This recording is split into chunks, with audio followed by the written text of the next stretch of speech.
Hey guys, welcome to another update, and we have two tropical storms in the Western Pacific: Tropical Storm Gaemi and Tropical Storm Prapiroon.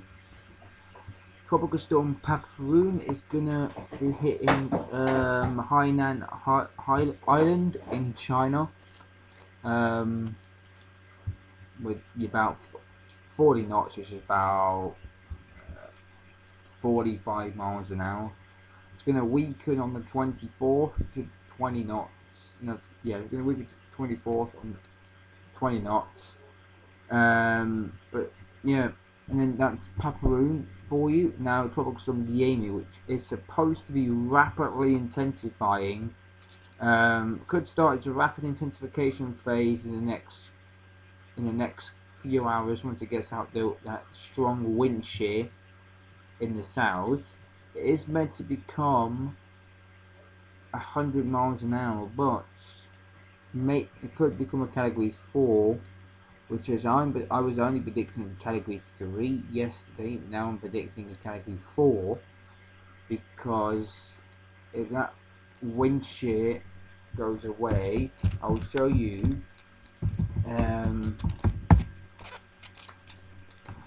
It's got a southerly wind shear right now to its south. As soon as it pulls away from there, it should start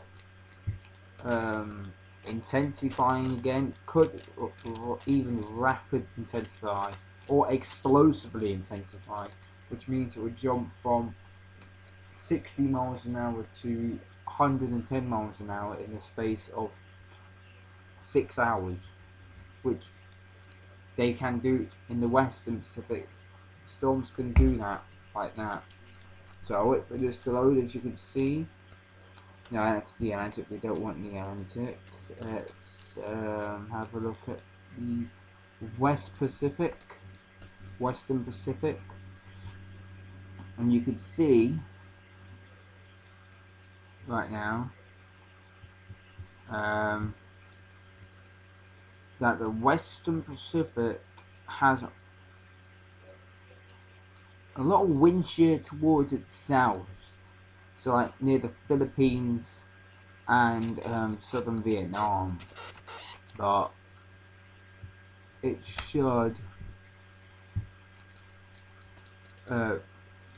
some reason it's not loading. Something like that. Anyways, for some reason it's not loading, don't know why. Let's try this. I think they removed it, so here we go. As you can see, here's Prapiroon. No, here's Gaemi, and Gaemi has a little bit of 25 knot wind shear. This is what I mean. It has a little bit of 25 knot wind shear near the Philippines, which is disrupting the system a little bit, and it's also got 20 knots. 20 knots is neutral.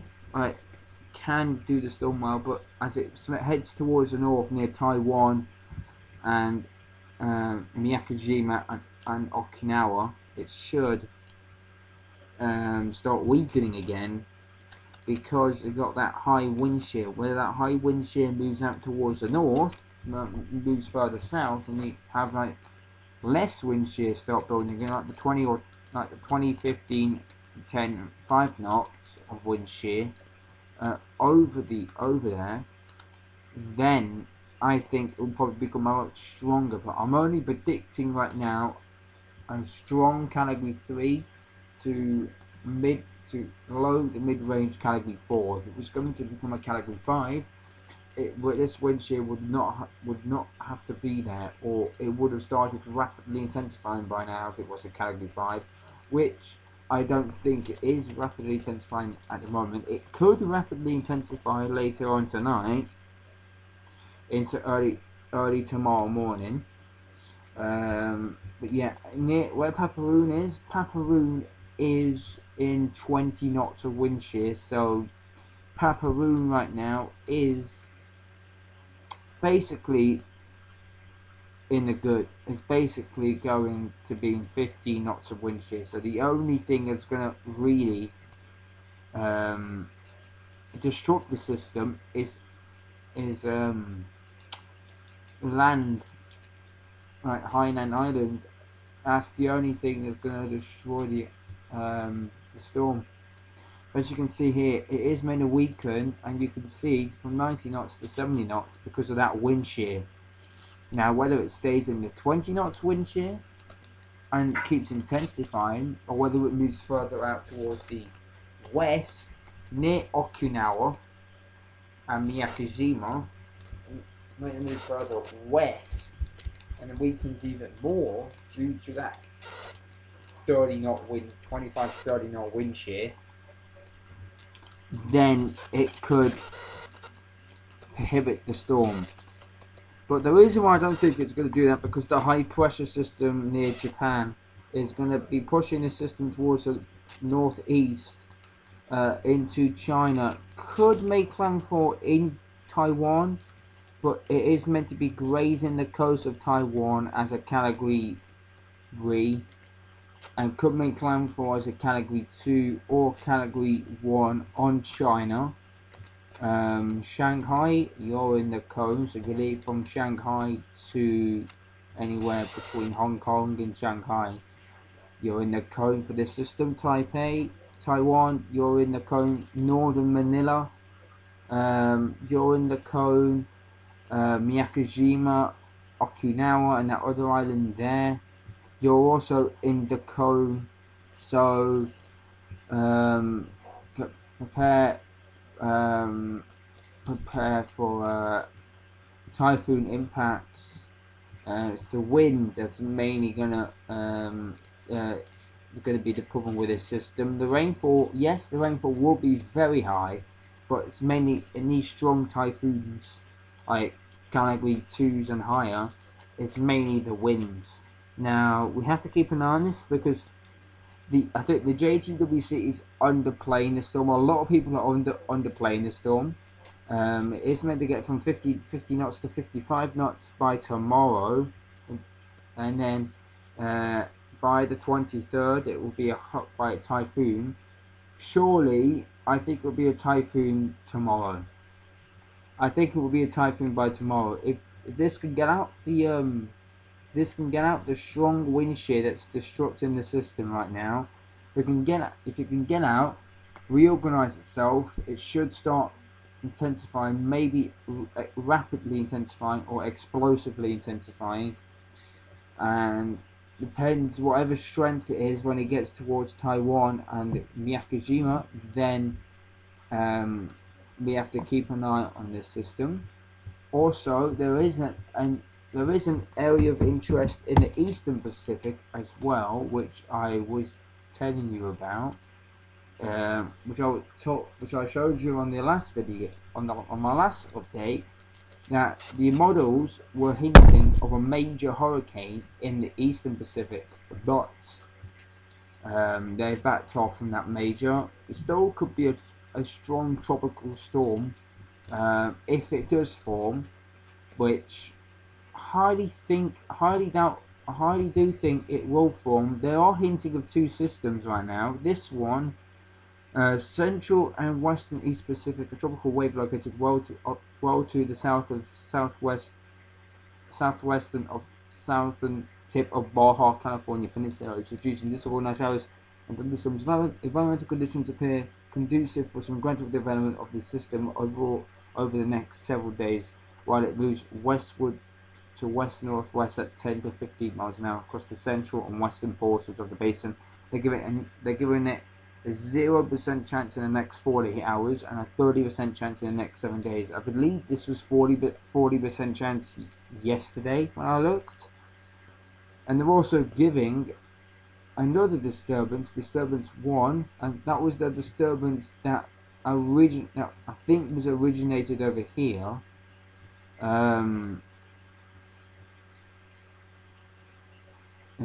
West Eastern Pacific, a large area of disorganized showers and thunderstorms located over the far western portion of the Eastern Pacific is associated with a broad area of low pressure The environmental conditions are forecasted to become marginally conducive for some gradual development during the next couple of days while the system moves westward at 10 to 15 miles an hour. The Central Pacific Basin by midweek, stronger upper-level winds are expected to inhibit further development, and they're giving it a 10% chance in the next 48 hours and a 20% chance in the next 7 days. So don't think it would do something, but we have to keep an eye on it for sure on those two systems. Now, it could do something and it could not do something. We don't know. We're not sure. We have to keep an eye. The models are all over the place with the system. Some of the models want this disturbance to a major hurricane, which I don't think that will happen, because there's just some very strong wind shear over the Eastern Pacific right now. Near Mexico, that's it. There's no strong wind shear there. But further on out in the basin, you know where Dora formed last year. Now, because we're going into a La Nina, you get more wind shear in the Pacific than you do in the Atlantic. Last year, we had more wind shear in the Atlantic than we did in the Pacific, but it didn't hinder activity in the Atlantic, did it? So, as you can see, where the two disturbances are right now, there's that disturbance there, and there's that other disturbance there. As I was telling you, this disturbance, okay, is in the clear. That's good. This disturbance down here, but the one that's over here,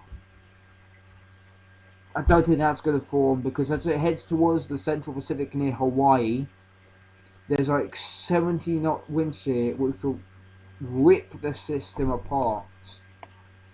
So you got like 70s to 60 and 50 knots. If it stays towards the south and goes in this 20 knot wind shear, then it could have a brief run of forming into either Carlotta or Hone in Hawaii, but I doubt that's going to happen, because as you can see, if you click on the Central Pacific Basin right now, you can see that I think they do have it extending into the Central Pacific on the 7-day tropical weather outlook.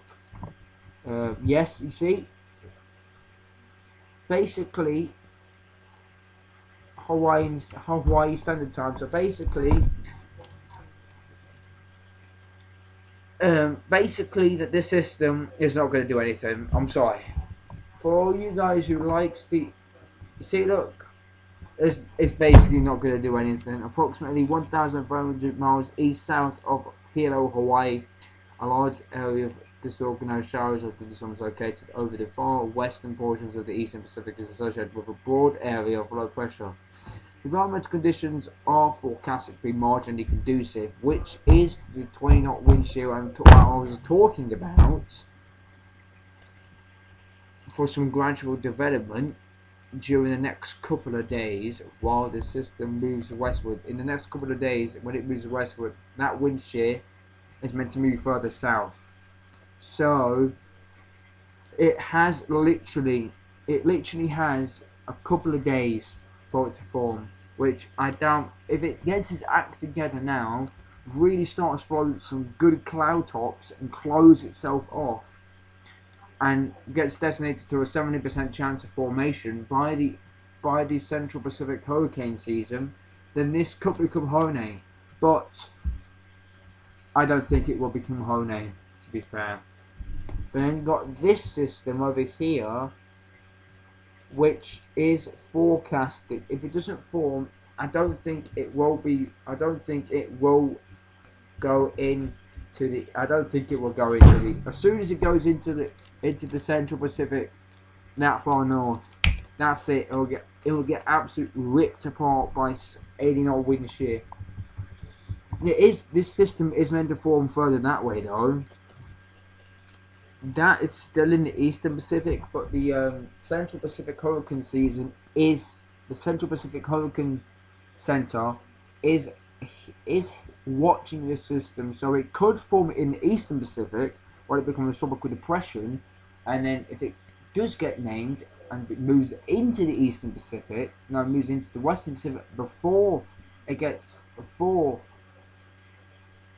named. It gets named in the Central Pacific, then it will become Hone. But if it gets named before it goes into the Eastern Pacific, before it goes into the Western Pacific, and it becomes either tropical, if it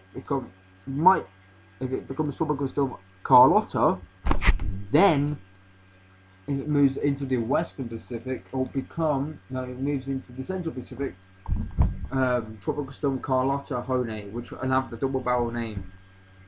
So I'll show you guys the model runs real quick, and then I'll end the video there.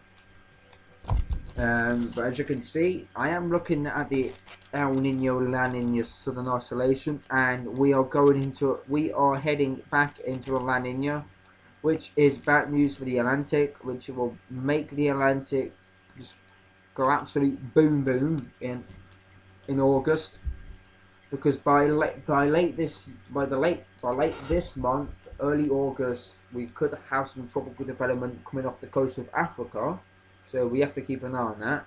And then maybe mid-August we could see our next major hurricane. And then by September, that's it. I think by September we're going to have another 2017, but a lot more stronger. I mean, we had Beryl as a Category 5 on July 1st.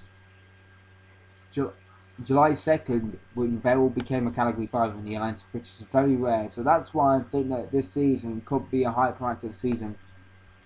But also, it might not be. So anyway, for the Eastern Pacific, where those systems are in the Eastern Pacific right now, they're working with about 28-29 degrees Celsius waters, which is conducive for development. But the problem is there is a very high wind shear, as I already showed you. Look, there is very high wind shear. So, but I think by August, this wind shear should retract a little bit. But anything that will form will probably form near the coast of Mexico and move up towards the Baja California Peninsula. That's it. I don't think anything will form out over here. There could be a storm that forms over here. Maybe the next couple of days could make it out to the Atlantic there, and out into the Pacific, and then just completely die off as it heads towards the 30-40 knots of wind shear. Right now, where the lowest wind shear is, which could become a subtropical storm, is where we had subtropical storms back in 2022, which, in my opinion, I think one of them should have been named. But you got 70 knots of wind shear here, which definitely is not conducive for tropical development. If a system goes over that, its core will get absolutely ripped to pieces, mate. So, I'll show you the model runs now. For the system forecast models, I'll show you the Atlantic first, and then I'll show you the Pacific, and then the Western Pacific afterwards. Gaemi is meant to become a Category 4. That's what the GFS is predicting, but the Euro and the HABS B and HABS A is not really predicting Gaemi to become a Category 4. They're all predicting Gaemi to possibly come up a strong Category 2, maybe a weak Category 3. But you know what typhoons do in that part of the world. We underplay them, then they become either a Category 4 or Category 5, either between winds of 145 miles an hour to winds of between winds of 145 and winds of 195 miles an hour. Now it could be 145, it could be 130, could even stay as a tropical storm with wind shear moves further north, which I doubt it. But this could become the second typhoon of the Western Pacific hurricane season, or well, the Pacific typhoon hurricane season, should I say. But I'll show you the Atlantic first. You still got that high pressure system which is dominating the Atlantic right now, which any storm that's going to form, it will move it towards the west, so like near the Windward, Leeward Islands, Puerto Rico, Dominican Republic, Haiti, Jamaica, Yucatan, Cuba, Texas, and Mexico will all, but then Louisiana, Florida, and the East Coast will probably won't get a storm until September, because by September the high pressure system is meant to be a little bit further towards the east of the Atlantic, which could make storms go a little bit further towards the north, and hit the east coast of the US, like a North Carolina, a South Carolina, and everything like that. So my probabilities for a landfall in Georgia and Virginia, I am predicting an 80% chance of a tropical storm landfall in Virginia and Georgia, but hurricane 15%, major hurricane near 0%. So you could get the remnants of like storms that hit Florida and Louisiana, but other than that, that's it. But yeah, as you can see, this is the Atlantic. Obviously, it's dominated by the high pressure system. Nothing will form in the next 3 days. Tuesday, July 23rd, 2024 at 18Z. Nothing is on the horizon. But this is the 12Z model, which only just came out. So if we go back to the 6Z model run, surely there should be something popping up in the Atlantic between late July, very early August. Whether it will form, I don't think we'll have an August like 2022, because that was unprecedented. Just massive amounts of dry air in 2022. Don't think that will happen. I think we'll have probably a quiet August to start off with, and then the activity will just ramp up between mid August to mid October, maybe late October. See, we are in July. I think this is July 26th, 27th. Wait for it to load. And could form, but this is July 27th. As you can see that feature off the coast of Africa. Now, if this does form and become Tropical Storm Debbie, then we will have to watch out for it. There is also a little spin in this very far south near Panama. That's not going to do anything. But then you see that spin getting organized, but then it just gets ripped apart by wind shear. So don't think it will do anything, but still have to keep an eye on it for sure. Yeah, in the next 7 days and the next 10 days, I don't think we'll get anything in the Atlantic at all. But we still have to keep an eye out between August 1st and August 16th. That's when we could see something in the Atlantic for sure. Yeah, the Atlantic is quiet for now, which is a good sign. But the Eastern Pacific could have some activity ramping up between late July and early August, which is when the NJO should be coming into the Atlantic by July, I'll say August 16th. So that's the Atlantic. Nothing on the horizon, just the high pressure dominating the Atlantic as usual for this time of year. But I'll show you now But don't forget, that's the GFS. So take the GFS as a pinch of salt. It's the American model. The European model has been better this season. But don't forget, the GFS did hint Bell will become a Cat 5, and it did become a Cat 5. So, yeah, I'll show you the Eastern Pacific now. The Eastern Pacific, that was on the 6E model, and when it was supposed to become like a powerful storm in the Eastern Pacific. You see, look, you have a 978 millibar hurricane so far north, 25 degrees north, and it's a category 2. That is rare. That is rare to see in the Eastern Pacific. Very rare. Because usually, when a storm goes that far north, 25 degrees north, in the Eastern Pacific, then, yeah. But this storm, this disturbance that the NHC is monitoring could become, it could become a tropical storm. You see, look, could become a tropical, maybe even a hurricane, a brief hurricane peak out of the system, and obviously as it moves towards the Central Pacific, it'll get absolutely obliterated by strong wind shear. So, it's probably only become a category 1. Now we're in July. This is in 7 days. So usually I don't go past the 7-day outlook, but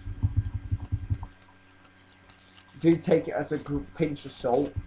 As you can see, you've got a system here which does rapidly intensify and actually nearly makes it into a major hurricane status. 971 millibars, which if you round that up, that is 960 millibars. That's 968 millibars. So yeah, it could be a weak category 3, maybe a strong Cat 2. That far north as well is unprecedented. 71 degrees north near Isla Socorro Island. Yeah, and then obviously it will weaken a little bit, then re-intensify a little bit to 972 millibars, and obviously as it heads towards the west-northwest, strong wind shear, cooler sea surface temperatures will rip the system apart. It will die off, and at this point, this storm will become Tropical Storm Carlotta if it forms, which most of the models think it will form. Now, if you look back at this system that I already showed you, which is the area of interest behind the system that's meant to be moving into the Central Pacific, which, by the way, I don't think that will do anything, but you never know. It could surprise us and become a very weak tropical storm, as they do, but I doubt it. As you can see, look, that area of interest is slowly starts getting itself organised by the next couple of days. We're in the 23rd, we're in the 21st now. You can see the area of interest here as it heads towards the west. By the 23rd, it's in that area, and then by the 24th, late on the 24th, could become a tropical depression 2E. And then obviously jump between 1010 millibars to 1007 millibars, and then eventually on July 25th it should be named Tropical Storm Bud, and then it could become a brief category 1 hurricane, 984 millibars, which I believe is equivalent to 75 to 80 miles an hour. So it could become a brief hurricane, probably only lasting 6 hours, and then as it moves into the Central Pacific, gets absolutely ripped apart by strong wind shear, cool sea surface temperatures, and obviously then you have this area of interest, which actually rapidly organises by, you could see it by July 31st, which is here, by the way. it comes off the coast here, and then obviously it moves south, and then as you can see, that 1006 millibar system there, see, it pulls itself apart and rapidly organizes and becomes tropical storm Carlotta. So here we go. Show you the Western Pacific, and then I'll wrap it up. Show you the Western Pacific real quick, and then I'll wrap it up. I will show you satellite imagery, but it takes ages for it to load. So at that point, nothing in the Atlantic yet. When the Pacific is active, when both the Pacific basins are active, it means the Atlantic is quiet. When the Atlantic's active, it means the Pacific's quiet. So that's good. We are meant to be through the next 2 weeks.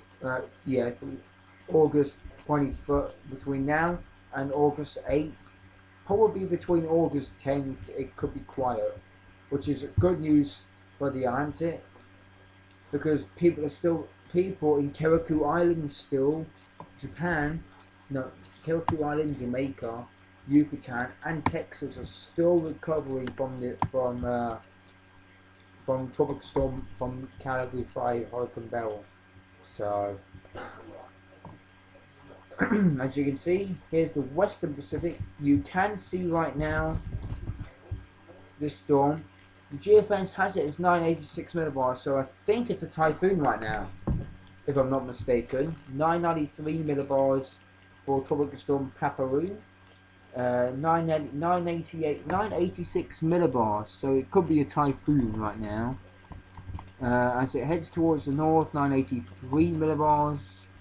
So it does slowly go up. It goes from 982, drops 3 millibars, 982, and then goes 983, 982, then 978, 960, 951 millibars. So it's at 947. So that's equivalent to a Category 4. Weakens as it potentially makes either landfall or land interaction with Taiwan, and plus that wind shear that I showed you earlier on in the video, at the 25 to 30 knot wind shear that's near Japan and Okinawa, which could, I'm saying it could, hinder this from becoming a Cat 5, because you know what these systems are like at this time of year.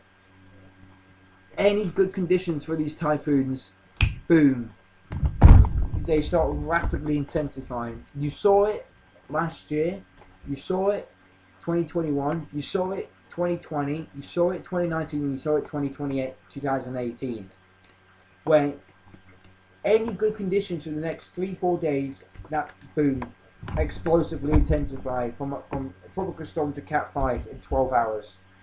So I'm not saying that it will intensify to a Category 5, which I highly doubt it will, but it could still become a strong Category 3 to weak Category 4. So it is meant to rapidly intensify, because it goes from 964 millibars on July 24th, which is on a Wednesday, to 959 millibars. So it goes from 959 millibars to 951 millibars. So that is rapid intensification, and then 951 millibars to 947 millibars, and obviously weakens as it heads towards Taiwan and makes landfall in China. So that's tropical storm Gaemi, which I believe is a typhoon right now, and you got tropical storm Prapiroon, which moves into Hainan Island. Probably in the next couple of hours, could be making landfall in Hainan Island. So could get some significant amounts of rainfall, between 50 to 100 millimeters of rainfall, which I believe is 16 to 30 inches of rainfall in Hainan Island. But for Gaemi, is more of the wind impact. It's more of the wind impact for Gaemi than it is for Prapiroon. And as you can see, for Prapiroon, goes over Hainan Island and just gets completely obliterated by the mountains in Hainan Island, and it apparently does reform again as it comes out on the other side, which I highly doubt that will happen, because as you can see, yes, there's no wind shear. There's like little to non-wind shear over Hainan Island, but the problem is that it is meant to become a 988 millibar storm, which I highly doubt that will happen, because usually if they become typhoons, there's only been what 20, 30 typhoons have hit that part of the world. Usually you don't really see a strong typhoon making landfall in Hainan Island, because usually they get ripped apart before they get there due to high wind shear. But my concern right now is Tropical Storm Gaemi, which the GFS is hinting of a northeast and then an eastern turn into Taiwan. So looks like Miyakojima, you could still get Tropical Storm Force winds. Tropical Storm Force winds. So you guys were in the cone yesterday. It looks like you guys could get could go in between you and Okinawa, but now it's shifted further east and should make an eastern turn. Not quite a full eastern turn, but half an eastern turn into northern tip of Taiwan near Taipei, and then move on towards China. Probably as a 972 millibar storm, which is a category 2 at that point. But whether how strong this system becomes, whether it becomes a category 2, category 3 or 4, doesn't really matter, it's still impact. So keep an eye on that for sure. But yeah, and then nothing really on the horizon after that. But don't forget, it is the 12Z model, and if I show you the 6Z model, and surely it should go out to August 8th, which I believe it should do. Yep, it does.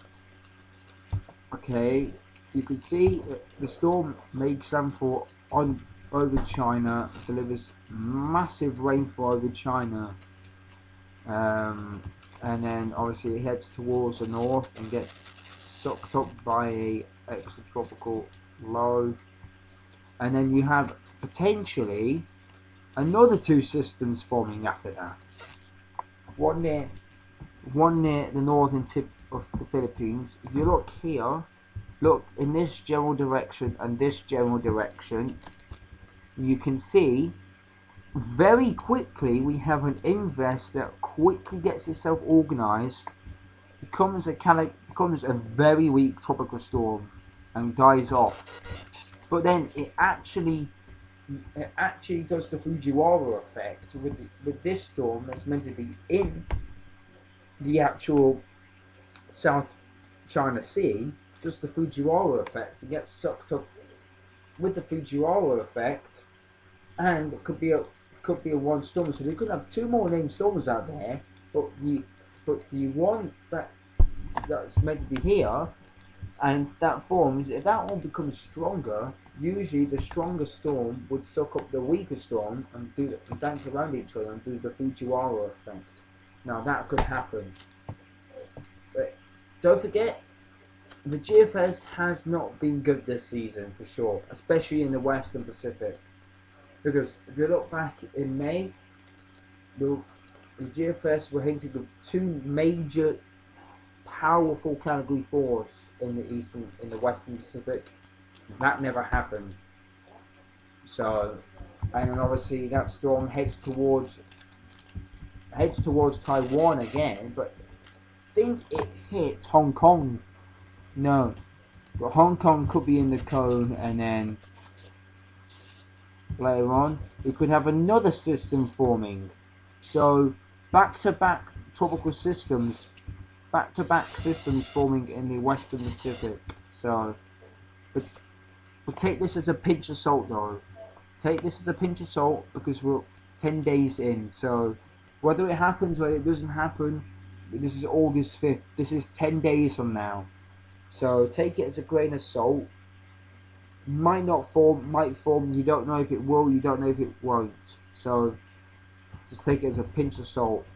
Because you have 2 systems potentially here. So we could potentially have 4 systems late July, early August. So it could be a busy period for the Western Pacific for sure. And for the Eastern Pacific. Atlantic, not quite there yet, but I do think by mid-August, late August, I do think the Atlantic will start waking up. And when I mean waking up, I mean producing storm after storm after storm after storm after storm after storm after storm, continuously, like we saw in 2020, like we saw in 2001, 2017, like we saw in those seasons. So quickly show you how much damage Bell did actually, because it has been out $6.2 billion of damage in those areas that were affected by Hurricane Bell. Kerguelen Island mostly got the main of the damage, about 4 billion, and then I think Jamaica had like 500 million, and then Yucatan had 200 million. Add that up, there's 500 million, and then plus you had an extra 2 billion in Texas. So add that up, that's roughly between $6-7 billion. So I'd round that up, it's roughly between 6 and 7 billion, but I think they're going to keep it. They could always update it, post-season analysis as well. So I do think it peaked as 75 miles an hour for sure. On my analysis, I believe Bell peaked 175 miles an hour with a pressure of 929 millibars for sure. And I think it did it at midnight as well, before it started going on its weakening trend. So yeah, just want to show up. But anyway, that's the end of the video, guys. Hope you guys enjoyed the video. Stay safe from Gaemi and Prapiroon, and also these other potential storms in the eastern and western Pacific as well. And I'll see you on the next update in September. Yep, I'll see you in September. So if you're wondering why there's no updates in the next 6 weeks, September, I'll be back uploading again. So stay tuned. See you all in the next update, and stay safe from Gaemi, and goodbye.